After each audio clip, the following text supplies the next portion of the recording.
ನಮಸ್ಕಾರ, ನ್ಯೂಸ್ 11 ಕರ್ನಾಟಕಕ್ಕೆ ಸ್ವಾಗತ. ನಾನು ಥಾನಮ್ಮ. ನಿಷೇಧಿತ ಗಾಂಜಾ ಸಾಗಾಟ ಮಾಡುವ ವೇಳೆ ನಿನ್ನೆ ಸಾಯಂಕಾಲ ಪೊಲೀಸರು ದಾಳಿ ನಡೆಸಿ ಗಾಂಜಾ ಸಾಗಾಟ ಮಾಡುತ್ತಿದ್ದ ವ್ಯಕ್ತಿಯನ್ನು ಬಂಧಿಸಿ ಬಂಧಿತನಿಂದ 4,500 ಗ್ರಾಂ ಒಣ ಗಾಂಜಾ ವಶಕ್ಕೆ ಪಡೆದಿರುವ ಘಟನೆ ನಡೆದಿದೆ. ರಮೇಶ್ ಪೂಜಾರಿ ಬಂಧಿತ ಆರೋಪಿಯಾಗಿದ್ದು, ಈತ ತನ್ನ ಜಮೀನಿನಲ್ಲಿ ಅಕ್ರಮವಾಗಿ ಗಾಂಜಾ ಬೆಳೆದು ಒಣಗಿಸಿ ವಿಜಯಪುರ ತಾಲೂಕಿನ ಡೊಮ್ನಾಳ್ ಬಸ್ ನಿಲ್ದಾಣದ ಬಳಿ ಮಾರಾಟ ಮಾಡುತ್ತಿದ್ದ.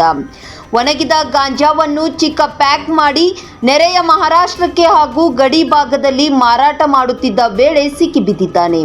ಡೊಮ್ನಾಳ್ ಬಸ್ ನಿಲ್ದಾಣದ ಬಳಿ ವಿಜಯಪುರ ಗ್ರಾಮೀಣ ಪೊಲೀಸ್ ಠಾಣೆಯ DYSP GH ತಳಕಟ್ಟಿ, CPI Rayagond genre ಹಾಗೂ ಸಿಬ್ಬಂದಿ ನೇತೃತ್ವದಲ್ಲಿ ದಾಳಿ ನಡೆಸಿ ಗಾಂಜಾ ಮಾರಾಟ ಮಾಡುತ್ತಿದ್ದ ರಮೇಶ್ ಪೂಜಾರಿ ಎಂಬಾತನನ್ನು ಬಂಧಿಸಿದ್ದಾರೆ. ಈತ ಮೊನಪ್ಪನ ದೊಡ್ಡಿಯ ವಾಸಿಯಾಗಿದ್ದಾನೆ. ಈತ ತನ್ನ ಜಮೀನಿನಲ್ಲಿ ಅಕ್ರಮವಾಗಿ ಗಾಂಜಾ ಬೆಳೆದು ಒಣಗಿಸಿ ಮಾರಾಟ ಮಾಡುತ್ತಿದ್ದ ಆರೋಪಿಯನ್ನು ನ್ಯಾಯಾಲಯಕ್ಕೆ ಹಾಜರುಪಡಿಸಿದ್ದಾರೆ.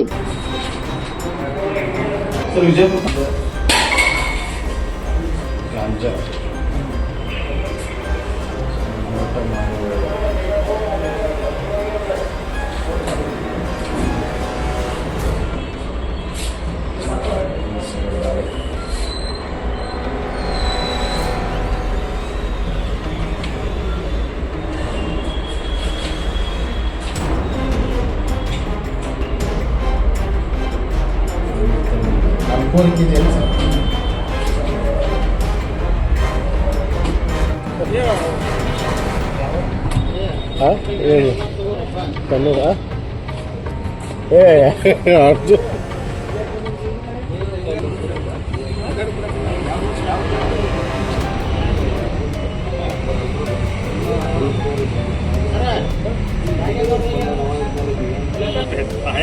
ಸದರ್ ನೀವು ಎಲ್ಲಿ ಹೋಗಿದ ಹೋದ್ರೆ ಆರತ್ತು ಉಂಟು ಸದರ್ ಮತ್ತೆ ಹೇಳ್ತೇವೆ ಹೇಳ್ಬೇಕಲ್ಲ ಮತ್ತೆ